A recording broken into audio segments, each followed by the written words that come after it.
Good morning dear students. सुप्रभात प्यारे बच्चों। आज है दिनांक 11 नवंबर 2020।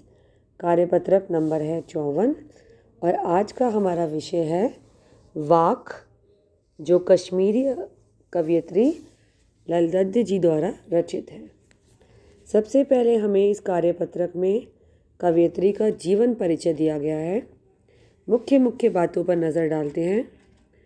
संत कवयित्री ललदद्दु जी का जन्म 1320 के आसपास कश्मीर स्थित पामपोर के सिमपुरा गांव में हुआ था। ललदद्दु जी को ललेश्वरी, लल्ला, लल योगेश्वरी, लल रिफा आदि नामों से जाना जाता है। इनका देहांत 1391 के आसपास हुआ था। ललदद्दु जी की काव्य शैली को वाक कहते हैं।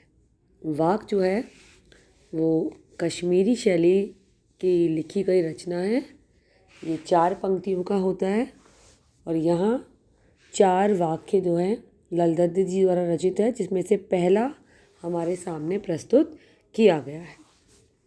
जिस प्रकार से कबीरदास ने सबद लिखा है, साखी लिखी है, रसखान ने सवैये लिखे हैं, उसी प्रकार से ललदद्दु जी की रचना को वाक कहा जाता है। ललदद्दु जी ने वाणी के अपने वाकों के जरिए जाति और धर्म की संकीर्णताओं से ऊपर उठकर भक्ति के ऐसे रास्ते पर चलने पर जोर दिया है जिसका जुड़ाव जीवन से है। उन्होंने धार्मिक आडंबरों का विरोध किया और प्रेम को सबसे बड़ा मूल्य बताया है। जैसे कबीरदास जी ने अपने सबद में बताया था कि ये सब आडंबर जो हम व्यर्थ के भगवान को प्राप्त करने के लिए करते हैं वो सब व्यर्थ है। मनुष्य को, इंसान को भगवान को अपने भीतर ही खोजना चाहिए। अब यहाँ पर जो वाक दिया गया है वो बहुत ही आसान है। रस्सी कच्चे धागे की खींच रही मैं नाव, जाने कब सुन मेरी पुकार, करे देव भवसागर पार। मैं का अर्थ यहाँ पर कवयित्री से है। पानी टपके कच्चे सकोरे, व्यर्थ प्रयास हो रहे मेरे, जी में उठती रह रहे हुक, घर जाने की चाह है घेरे। अब कवयित्री ने इन पंक्तियों में अपने प्रयासों का वर्णन किया है जो उन्होंने भगवान को प्राप्त करने के लिए किए हैं। कवयित्री देखो क्या कह रही हैं। रस्सी कच्चे धागे की खींच रही मैं नाव। अब कवयित्री भगवान को प्राप्त करने के लिए, भगवान से अपने मिलन के लिए जिस धागे से अपनी जीवन रूपी नाव को खींच रही थी वो बहुत ही कच्चा धागा था। कहने का अर्थ क्या है यहाँ पर कि जो हमारा जीवन है वो भी नश्वर है, पता नहीं कब समाप्त हो जाए। तो जो हमारा जीवन है उसकी तुलना कच्चे धागे से की गई है। और नाव क्या है?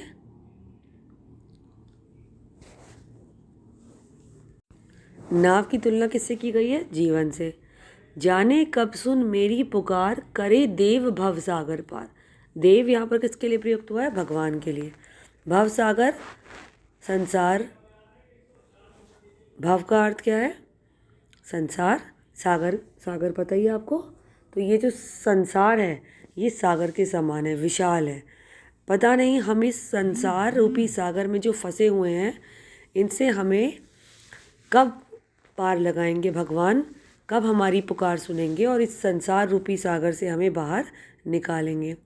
पानी टपके कच्चे सकोरे, व्यर्थ प्रयास हो रहे हैं।